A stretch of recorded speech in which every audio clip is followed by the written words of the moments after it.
Hello বন্ধুরা, welcome to my channel. আমি এই কন্টেনারগুলো ১ মাস আগে রেডি করে রেখেছিলাম ড্রাগন গাছ লাগানোর জন্য। এই কন্টেনারগুলোর পাশাপাশি আরও বেশ কিছু পাত্র রেডি করে রেখেছি ড্রাগন গাছ লাগাবো বলে। আমার পুরনো ড্রাগন গাছের ডাল কাটিং করে যে কটি চারা তৈরি করেছিলাম সেগুলো সবগুলো পাত্রে হবে না, তাই কিছু ড্রাগনের চারা কিনে এনেছি। সেগুলিই আজকে এই বড় কন্টেনারে বসাবো। কিনে নিয়ে আসা চারাগুলোতে কচি ডাল বেরোয়নি, তবে শেকড়ের গ্রোথ খুব সুন্দরভাবে হয়েছে। এবারে ড্রাগনের চারার যে দিকটা সমান চওড়া থাকে সেই দিকটা পিলারের দিকে করে বসিয়ে দিচ্ছি। ড্রাগন গাছের ডাল কাটিং করে চারা তৈরি করা অথবা ড্রাগনের চারা ইচ্ছে মতো বড় পাত্রে লাগানো খুবই সহজ। আমরা যে কেউ বাড়িতে ২-৪টে ড্রাগন গাছ সহজেই গ্রো করতে পারি। ড্রাগন গাছ সহজে মরে না। শুধু বড় পাত্রে ২ ভাগ গোবর সার আর ২ ভাগ মাটি অথবা ৩ ভাগ গোবর সার আর ১ ভাগ মাটি মিশিয়ে লাগিয়ে দিতে হবে।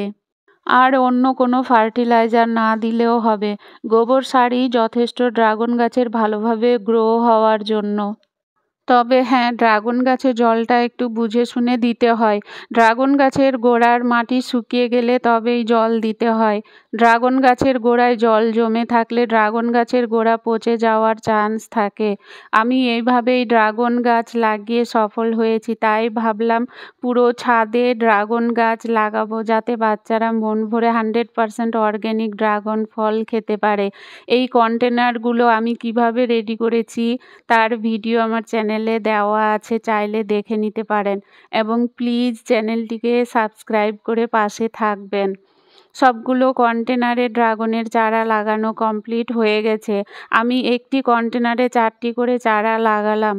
এই কন্টেনারের একটি কিনে নিয়ে আসা ড্রাগনের চারা, বাকি 3টি ড্রাগনের চারা আমার নিজে হাতে ড্রাগন গাছের ডাল কাটিং করে তৈরি করা চারা। আমরা যে পাত্রে ড্রাগন গাছ লাগাবো সেই পাত্রের সাইজ অনুযায়ী ড্রাগন গাছের চারা বসাতে হয়। ছোট পাত্র হলে 1টি থেকে 2টি চারা বসালে ভালো হয়, আর বড় পাত্র হলে 4টির বেশি না লাগানোই ভালো। কারণ ড্রাগন গাছের ডালে এই যে কাঁটাগুলো দেখছেন, এগুলো থেকেই নতুন কচি ডাল বের হয়। প্রত্যেকটি চারা থেকে 2টো করে কচি ডাল পিলারের সাহায্যে উপরে রিং পর্যন্ত তুলে দিলে 8টি ডাল হচ্ছে, যা একটি ছাতার মতো শেপ দেওয়ার জন্য যথেষ্ট। আপনারাও সাধারণভাবে গাছ লাগান এবং 100% অর্গ্যানিক ফল খান। ভিডিওটি দেখার জন্য অসংখ্য ধন্যবাদ।